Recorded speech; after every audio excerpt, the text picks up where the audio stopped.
Picture this, the year is 1400 after Christ. Columbus won't stumble onto Caribbean beaches for another 92 years.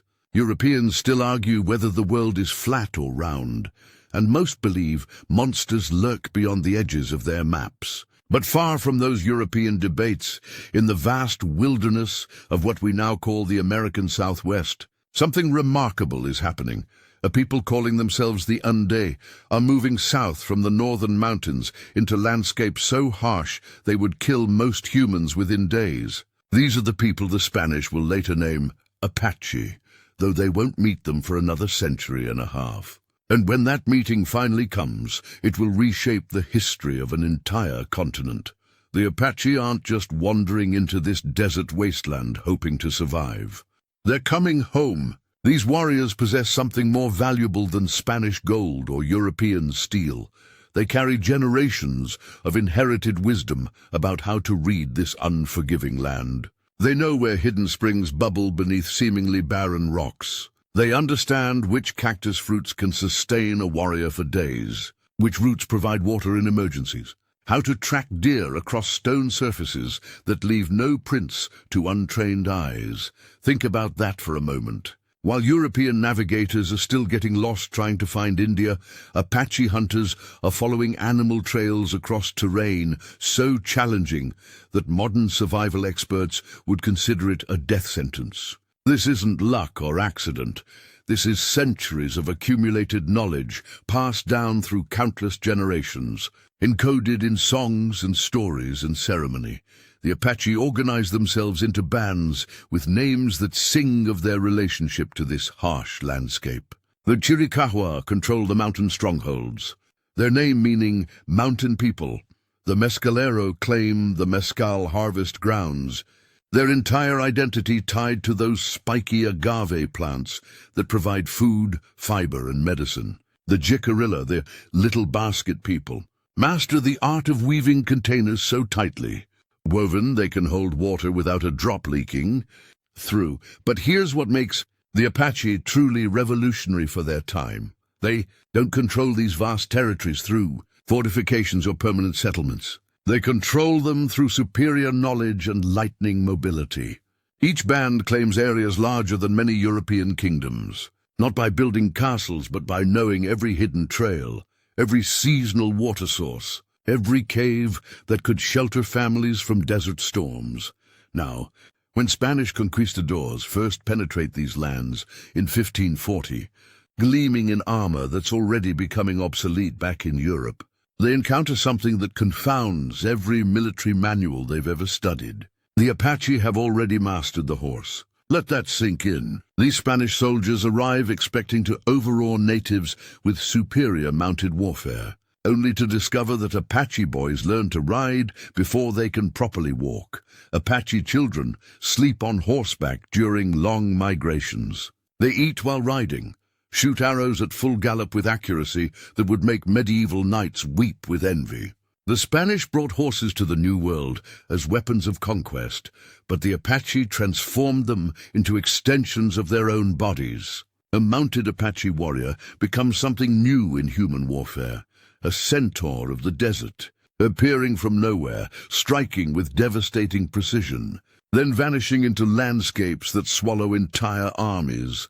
But here's what those early Spanish reports miss entirely, and it's crucial to understanding what's really happening in these desert wars. The Apache aren't just warriors. That's like calling Shakespeare just a playwright or Einstein just a mathematician. These people have created a complete civilization perfectly adapted to one of Earth's most challenging environments. In the cool desert mornings, Apache grandmothers teach young girls the 97 different uses of the agave plant.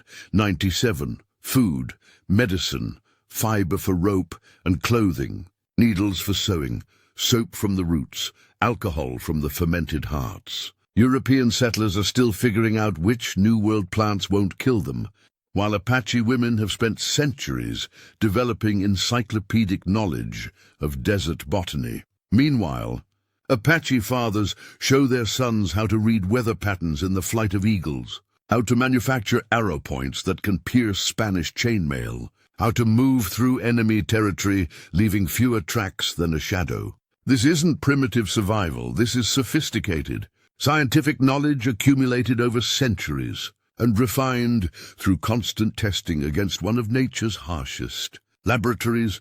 The sunrise ceremony captures everything essential about Apache culture. When a girl reaches womanhood, the entire band celebrates for 4 days of continuous dancing and ceremony. She becomes, for those 4 days, the living embodiment of white-painted woman, the mother of all Apache people.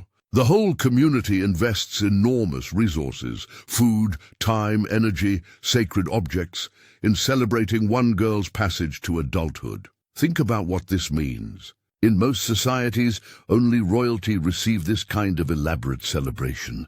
But Apache culture treats every girl as sacred, every woman as a connection to the divine feminine that created their people. These ceremonies bind communities together, stronger than fortress walls, creating loyalty that will endure centuries of warfare and persecution.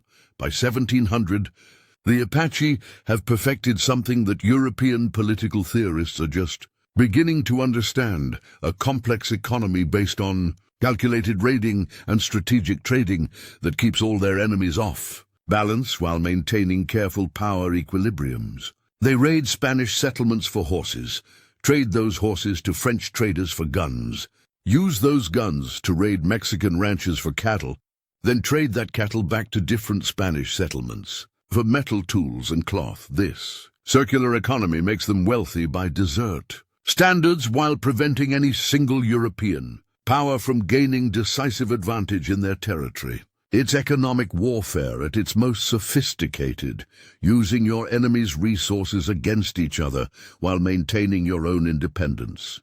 Spanish military reports from this period read like frustrated poems about fighting ghosts. Apache war parties appear from nowhere, strike isolated ranches with surgical precision, then dissolve back into landscapes that have swallowed entire Spanish expeditions without trace. One Spanish commander, driven nearly to madness by months of chasing shadows, writes in his official dispatch that fighting the Apache is like making war against the wind itself. He's more accurate than he knows. The Apache have become the wind, invisible until they choose to strike, impossible to pin down, essential to the very landscape they've made their own. But storm clouds are gathering on the horizon, and when they break, they'll bring changes that will test every survival skill the Apache have spent centuries perfecting. New enemies are coming from the east, and these won't be satisfied with tribute or trade agreements. These new invaders want something the Apache have never been asked to surrender: the land itself. The year 1846 changes everything. American armies are marching west during the Mexican War, and they're bringing something the Apache have never encountered: an enemy that thinks completely differently about land, about war, about what it means to be human in this desert world. Initially, Apache leaders see opportunity where others might see threat. These new pale-skinned warriors might prove useful allies against their old Mexican enemies. After all, the Apache have spent centuries playing European powers against each other. Why should these Americans be any different? Enter Mangas Colorados, whose name means red sleeves, standing 6 feet 4 inches tall, in an age when most men barely reach 5.5 feet. Picture this giant of a man, possessing not just physical presence, but a strategic mind sharp enough to immediately grasp how American industrial might differs fundamentally from Spanish colonial weakness. Mangas Coloradas represents everything sophisticated about Apache leadership. He's not some Hollywood savage painted for war. He's a diplomat, a strategist, a man who speaks multiple languages and understands the complex political currents swirling through his homeland. When he first encounters American military officers, he offers to help them fight Mexico. This isn't submission, this is calculated statecraft. He sees a chance to play these new powers against each other just as the Apache have done for centuries. But the Americans bring something the Apache have never faced before: an inexhaustible supply of soldiers backed by an ideology that demands total control. Spanish conquistadors wanted submission and tribute. Mexican authorities wanted trade relationships and boundary agreements. Americans want the Apache gone entirely. The discovery of gold in Apache territory in 1860 transforms everything overnight. Suddenly, thousands of prospectors are pouring into lands the Apache have controlled for centuries. These aren't soldiers following orders or merchants seeking trade agreements. These are desperate men willing to kill for the chance at wealth. And they see Apache people as obstacles to be eliminated rather than humans to negotiate with. The betrayal comes in January 1863. And it's so shocking in its violation of every code of honorable warfare that it reverberates through Apache oral history to this day. Mungus Coloradus, now 70 years old, arrives at an American military camp under a flag of truce to negotiate peace. This is a man who has spent decades honoring such agreements, who understands that without mutual respect for negotiation, there can be no civilization at all. He's seized immediately, tortured with heated bayonets through the night, shot at dawn while trying to escape, the standard military euphemism for execution. But here's the detail that reveals everything about American attitudes toward Apache humanity. His skull is severed from his body and shipped to a phrenologist in the East who wants to study the Apache savage mind. Think about the cold calculation required for such an act. This isn't battlefield fury or frontier justice gone wrong. This is systematic dehumanization carried out by educated men who justify mutilating a diplomatic negotiator in the name of scientific inquiry. The message to every Apache could not be clearer. There will be no negotiation, no compromise, no recognition of Apache humanity. This murder ignites 23 years of warfare that will consume both societies. Mungus Coloradus' son-in-law, Cochise, transforms overnight from a leader willing to negotiate into an implacable enemy who understands that survival now depends on making every American presence in Apache territory too costly to maintain. From his stronghold in the Dragoon Mountains, Cochise orchestrates a campaign that turns the main road through Arizona into a death trap. Stagecoaches require military escorts of 50 soldiers, and even then, many never reach their destinations. Apache warriors perfect the art of ambush until it becomes a science. They bury themselves in sand for hours, breathing through hollow reeds, waiting for the perfect moment to strike. They can remain motionless for so long that cavalry horses walk within feet of hidden warriors without sensing danger. The psychological warfare proves as devastating as the physical attacks. American travelers never know whether they're riding through empty desert or into carefully prepared killing grounds. Every rock formation could hide Apache warriors. Every canyon could become a trap. The stress of constant vigilance breaks men before bullets ever find them. The U.S. Army responds with innovations that revolutionize desert warfare. General George Crook, whom the Apache called Grey Wolf out of grudging respect, abandons traditional cavalry tactics in favor of mule trains that can follow Apache bands into their mountain refuges. His columns move faster and farther than any previous American forces, pursuing raiders into country previously considered impenetrable. But Crook's most controversial innovation cuts to the heart of Apache society itself. He recruits Apache scouts, exploiting tribal divisions and offering army rations to starving families. This creates moral complexity that torments everyone involved. Apache men find themselves tracking their own people, potentially hunting their own relatives, all for promises of fair treatment that rarely materialize. These scouts know every hidden spring, every secret trail, every cave where families might shelter. They can read tracks on stone that looks blank to white soldiers, follow sign through river crossings that should wash away all evidence, predict where fleeing bands will seek water in country that appears completely barren. The moral weight of this decision crushes many Apache families. Brothers find themselves on opposite sides of the same war. Fathers track sons who've chosen different paths to survival. The scouts tell themselves they're protecting their families by cooperating with the inevitable American victory, while Free Apache call them traitors who've sold their people for army beans and military protection. Before we dive back in, tell us where you're tuning in from, and if this story touches you, make sure you're subscribed, because tomorrow I've saved something extra special for you. The violence reaches its horrific peak with events like the Camp Grant massacre of 1871, an atrocity that reveals how far American hatred of Apache people has progressed beyond any rational military objective. 144 Apache people, mostly women and children, are slaughtered while sleeping near an army post where they've surrendered and are living peacefully under military protection. These aren't warriors caught in battle. These are families who've given up fighting, who've trusted American promises of safety.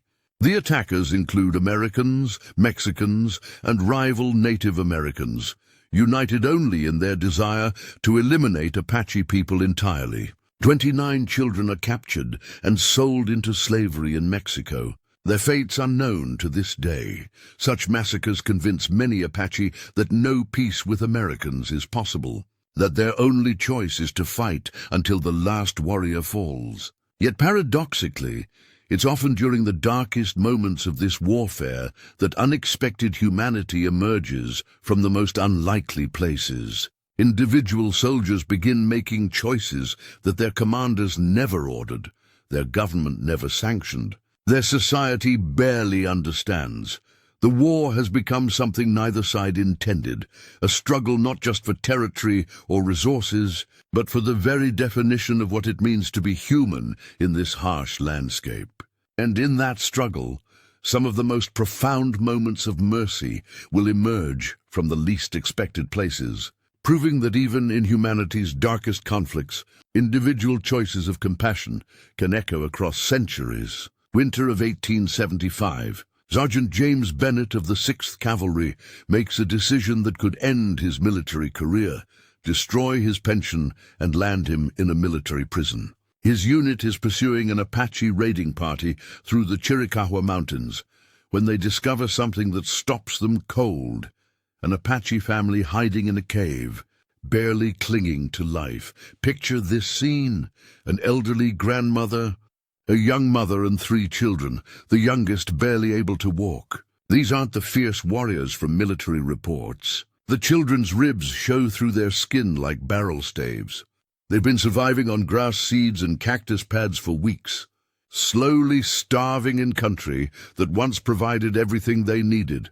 Military protocol is clear: take them prisoner, march them to the nearest fort, turn them over to reservation authorities. But Sergeant Bennett looks at that youngest child, maybe thinking of his own daughter back in Ohio, and makes a choice that transcends military orders. He opens his saddlebags and distributes his own hardtack and salt pork to these starving Apache. When his lieutenant discovers this unauthorized mercy, military discipline demands a court-martial. Instead, something remarkable happens. The lieutenant orders the entire unit to share their rations. Word of this decision spreads through the ranks like wildfire, and suddenly every soldier in that patrol is contributing food to keep an Apache family alive. This scene repeats across the frontier in ways that official military histories often overlook, because it doesn't fit the narrative of inevitable conquest that both sides prefer to tell. Captain Emmett Crawford, known throughout the Southwest for his relentless pursuit of hostile Apache bands, regularly leaves supply caches where Apache women and children might accidentally discover them. He never reports these actions, never seeks recognition, never explains his reasoning in official dispatches. At Fort Apache, soldiers' wives organize secret food distributions, passing bread and vegetables through the fort walls to Apache mothers who wait in the shadows beyond the military compound. These women create an informal network that transcends the battle lines their husbands fight across. They share no common language with these Apache mothers, but they understand the universal desperation of watching children go hungry. Think about the courage this requires. These army wives are violating direct orders, risking their husbands' careers, potentially facing charges of treason for feeding the enemy. But they look at Apache children and see simply children, hungry, frightened, innocent of the larger conflicts that have consumed their world. The Apache response to such mercy proves equally complex and reveals the sophisticated moral reasoning that Europeans consistently underestimate. Lozan, the warrior woman and sister of the famous Chief Victorio, once leads a night raid past a cavalry camp where she knows soldiers have been feeding Apache orphans. She deliberately orders her warriors to avoid that specific camp, telling them, "We do not spill the blood of those who feed our children." This creates an unspoken understanding that military manuals never account for. Mercy begets mercy, even in the midst of brutal warfare. Army reports from this period note several instances where Apache raiders deliberately spare soldiers they recognize from food distributions. Warriors who would show no quarter to stranger enemies risk their own lives to avoid harming men who've shown kindness to Apache families. Perhaps the most remarkable story comes from San Carlos Reservation in 1882.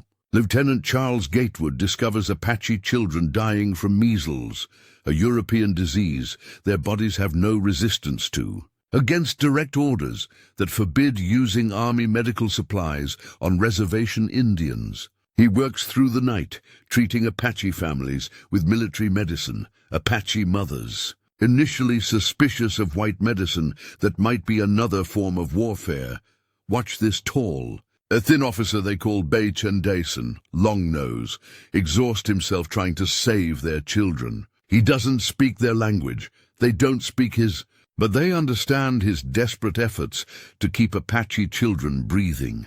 When Gatewood later faces Geronimo in final surrender negotiations, the great chief's first words reveal how deeply this mercy has penetrated Apache consciousness.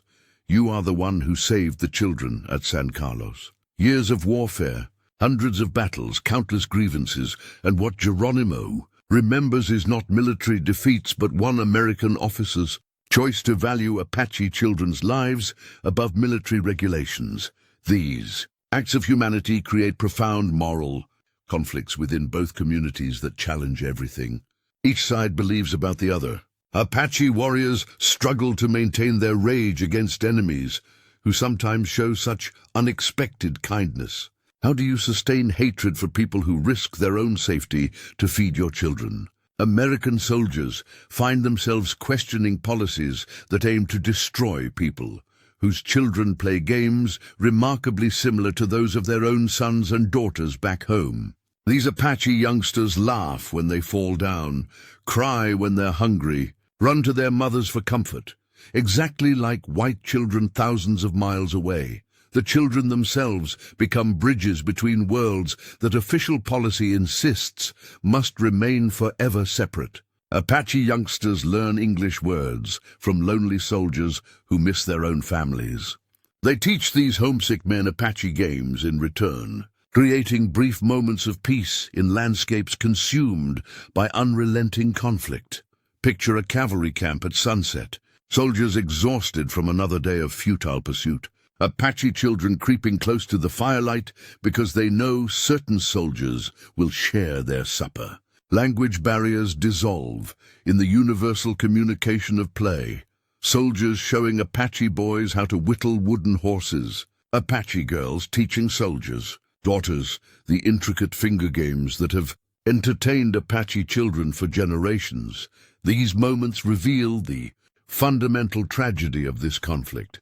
Two peoples who could have found common ground are trapped in a war that neither side originally wanted, but that momentum and misunderstanding have made seemingly inevitable. Yet even as official policy demands total victory or total defeat, individual human beings keep choosing mercy over vengeance, understanding over hatred. But time is running out for such moments of grace. The reservation system is destroying Apache support networks, and the few remaining free bands face choices that will determine whether Apache culture survives at all. The stage is set for the final confrontation, where all these accumulated debts of mercy and cruelty will come due in ways no one can predict. By 1885, the mathematics of survival have become brutally simple. Only Geronimo and 38 followers remain free in all the vast Apache homeland. 39 people.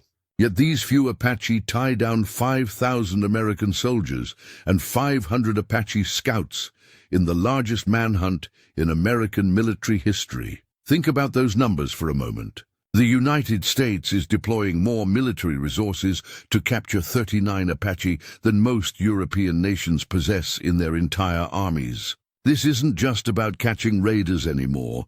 This has become a matter of national pride, a test of whether American industrial might can subdue the last remnants of Apache resistance.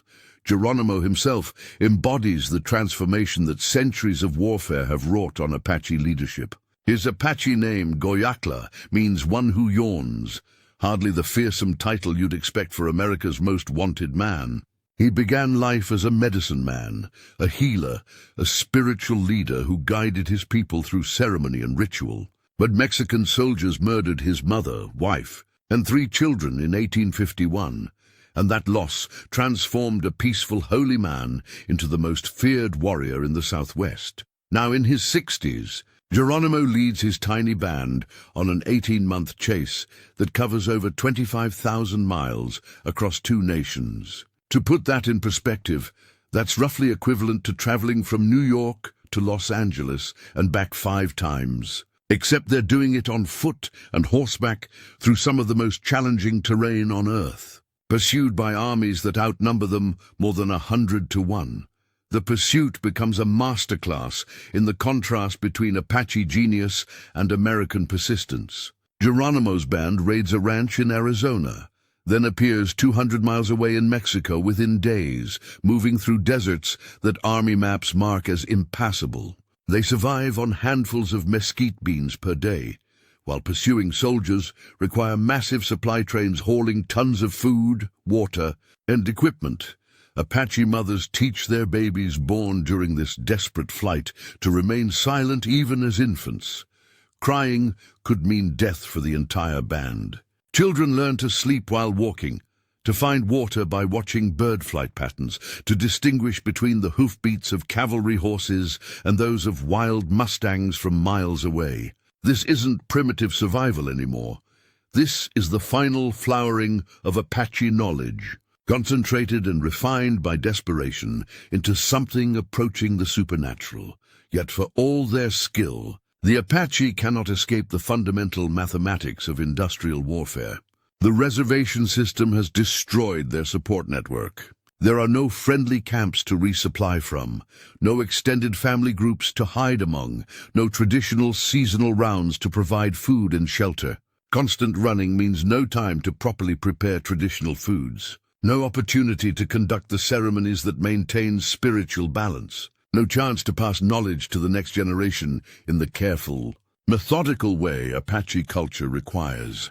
The end comes not through battle, but through negotiation. And it involves one of those debts of mercy we discussed in our last episode. General Nelson Miles, tasked with ending this embarrassing manhunt, sends Lieutenant Charles Gatewood to convince Geronimo to surrender. Remember Gatewood, Bacon Dason Long Nose, the officer who risked his career to save Apache children from measles at San Carlos Reservation. When Gatewood finally tracks down Geronimo's band in Mexico's Sierra Madre Mountains, the first words from the great Apache leader reveal how deeply that earlier mercy has resonated. You are the one who saved the children at San Carlos. Years of warfare, countless battles, immeasurable suffering, and what Geronimo remembers is compassion. The final negotiations take place at Skeleton Canyon in September 1886. Picture this scene. Geronimo, the last free Apache chief, sitting across from American officers who've chased him across 2 countries. He's not surrendering from military defeat. His band has never lost a direct engagement. He's making a calculated decision, based on the mathematical certainty that his people cannot survive indefinitely as fugitives. Geronimo negotiates for his followers to be sent to Florida as prisoners of war rather than face immediate execution. It seems like a reasonable compromise. Exile instead of death, imprisonment instead of extermination. What he doesn't know, what the American officers negotiating with him deliberately conceal, is that even Apache who served faithfully as Army scouts will be loaded onto the same prison trains. This betrayal haunts American officers who made specific promises to Apache scouts and their families. These men risked everything to help the U.S. Army track down hostile bands, and their reward is imprisonment alongside the very people they helped capture. Some Army officers resign their commissions rather than participate in this violation of explicit agreements. The journey to Florida kills more Apache than bullets ever managed. Tropical diseases devastate people adapted to dry mountains and high desert. Children who survived years of warfare die of tuberculosis in damp prison barracks. Elderly Apache, who've spent lifetimes reading weather in cloud formations, sicken in humid air they cannot understand or predict. Yet even in these darkest hours, Apache culture demonstrates the resilience that has sustained it through centuries of challenge.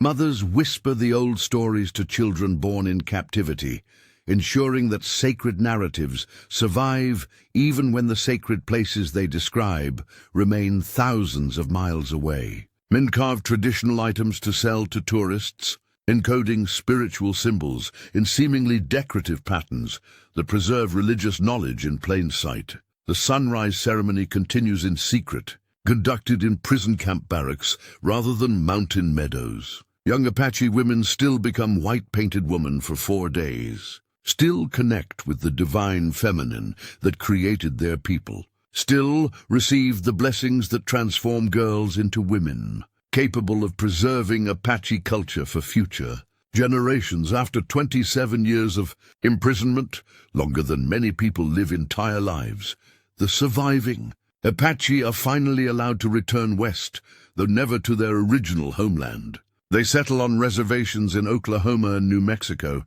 beginning the slow, patient work of rebuilding everything that warfare and exile have scattered. The 20th century brings new challenges and unexpected opportunities. Apache men who learned English in prison schools become tribal leaders negotiating with Washington bureaucrats. Traditional knowledge keepers work with anthropologists to preserve languages and ceremonies, ensuring that what soldiers failed to destroy through warfare won't be lost to the slower erosion of time and assimilation. Today, Apache nations thrive across the Southwest in ways that would astonish both the cavalry officers who thought they'd destroyed Apache culture and the warriors who died believing their world was ending forever. The White Mountain Apache operate successful timber and recreation industries on ancestral lands. The Mescalero Apache run thriving ski resorts on the same mountains where their ancestors fought for freedom, welcoming visitors to experience the beauty their people died defending. Most remarkably, descendants of cavalry soldiers often work alongside Apache people to preserve historical sites and tell accurate stories of their shared past. At Fort Apache, now a cultural center run by Apache educators, Apache guides tell visitors about both the warriors who fought for freedom and the soldiers who shared their rations with hungry children. These stories remind us that even in humanity's darkest conflicts, individual choices of compassion can echo across centuries, proving that mercy leaves deeper marks than bullets ever could. The Apache survived not just because they were fierce warriors, but because they understood something their enemies took much longer to learn. That true strength lies not in the ability to destroy, but in the wisdom to preserve what matters most across generations of challenge and change.